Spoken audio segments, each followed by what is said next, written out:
హరే కృష్ణ. నేను మీ వేణుగోపాల్ కూచన.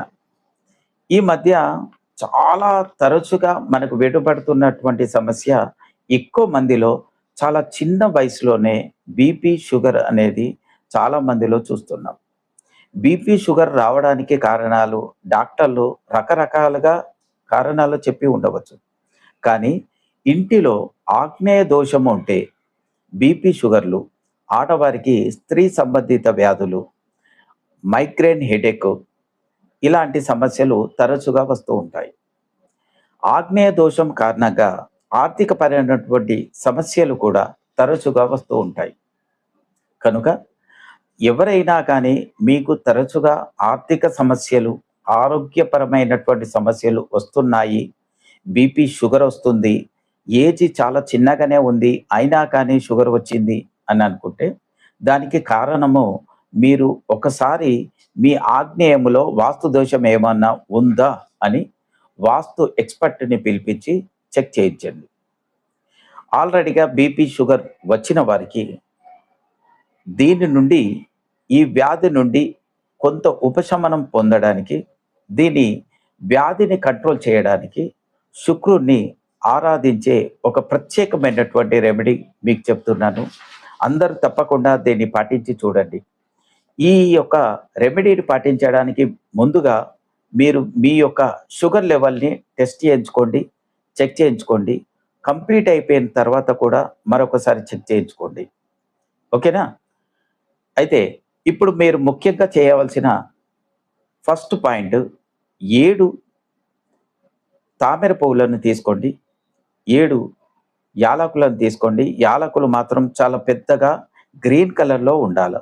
తామర పువ్వులు పెద్దగా ఉండాల్సిన పనేం లేదు, మొగ్గలాగా చిన్నగా ఉన్నా కానీ పర్వాలేదు. ఎందుకంటే నవగ్రహాల్లోని విగ్రహానికి వేయాలి కనుక, విగ్రహం చాలా చిన్నగానే ఉంటుంది కనుక తామర పువ్వు చిన్నగా ఉన్నా పర్వాలేదు. 7 తామర పువ్వులను, 7 యాలకులను తీసుకొని, ఒక పువ్వు ఒక యాలకు కలుపుతూ ఒక దండలాగా అల్లండి. అల్లి ఏదైనా ఆంజనేయ స్వామి కానీ, శివుని గుడిలో కానీ నవగ్రహాలు ఉంటాయి, ముఖ్యంగా అవి తెలుసుకొని అక్కడికి వెళ్ళి, నవగ్రహాల్లోని శుక్రగ్రహం ఎక్కడుందో మీరు గుర్తించి, శుక్రగ్రహానికి ముందుగా రోజ్ వాటర్ని చల్లి, ఈ యొక్క మీరు తీసుకొచ్చినటువంటి మాలని శుక్రగ్రహానికి వేసి, మిశ్రి నవ్వుబోతు అంటారు, మిశ్రిని నైవేద్యంగా పెట్టి, శుక్రుని ముందట నిలబడి 108 సార్లు ఓం శుం శుక్రాయ నమః అంటూ మంత్ర జపాన్ని చేయాలి. ఇలా 108 సార్లు మంత్ర జపం పూర్తయిన తర్వాత నవగ్రహాల చుట్టూ 9 సార్లు ప్రదక్షిణ చేసి, కాళ్ళు కడుక్కొని, మిగతా దేవుల దర్శనం చేసుకొని ఇంటికి వెళ్ళండి. ఆ రోజు ఉపవాసం చేయాలి. ఇది ఒకటి ముఖ్యంగా గుర్తుపెట్టుకోండి. అదే రోజు సాయంత్రము సూర్యాస్తమం తర్వాత ఏదైనా మహాలక్ష్మి దేవాలయానికి వెళ్ళి, ఒకవేళ మీ ఊర్లో మీకు దగ్గరలో మహాలక్ష్మీదేవి దేవాలయం లేకుంటే, ఏదైనా వెంకటేశ్వర స్వామి దేవాలయంలో కూడా లక్ష్మీదేవి అమ్మవారు ఉంటుంది, అక్కడికైనా పర్వాలేదు. వెళ్ళి మీ పేరు మీద అర్చన చేయించి తీర్థ ప్రసాదాలను తీసుకొని ఇంటికి తిరిగి వచ్చేయండి. వచ్చేసిన తర్వాత మీరు ఆ రోజు శుభ్రంగా ఉండి చాప మీద పడుకొని ఇలా 7 వారాలు చేయాలి. 7 వారాలు చేసిన తర్వాత మీ యొక్క షుగర్ లెవెల్ ఆటోమేటిక్గా కంట్రోల్గా వస్తుంది.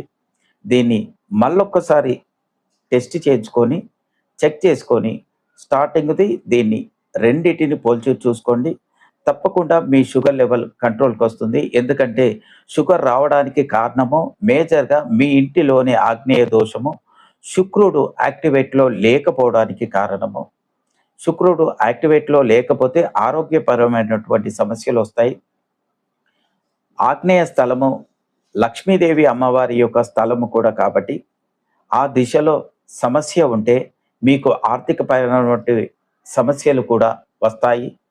అందుకని మీరు 1కి 2 సార్లు చెక్ చేయించుకొని ఎవరైనా వాస్తు ఎక్స్‌పర్ట్‌ని పిలిపించి మీ యొక్క ఇంటిని అన్ని రకాలుగా వాస్తు దోషాలు ఏమైనా ఉన్నాయా? లేవా? అని పరీక్షించి, చెక్ చేయించుకొని, సరి అయిన విధంగా సమస్యలు ఉంటే మార్చుకొని సంతోషంగా ఉండండి.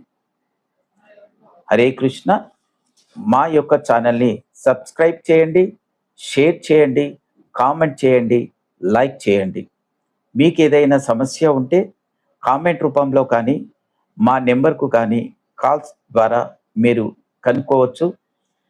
ముఖ్యంగా వాస్తుపరమైనటువంటి సమస్యలు ఏమైనా ఉంటే ఫోన్స్ ద్వారా క్లియర్ చేయడం, క్లారిఫై చేయడము చాలా కష్టము. అది వీలు పడదు.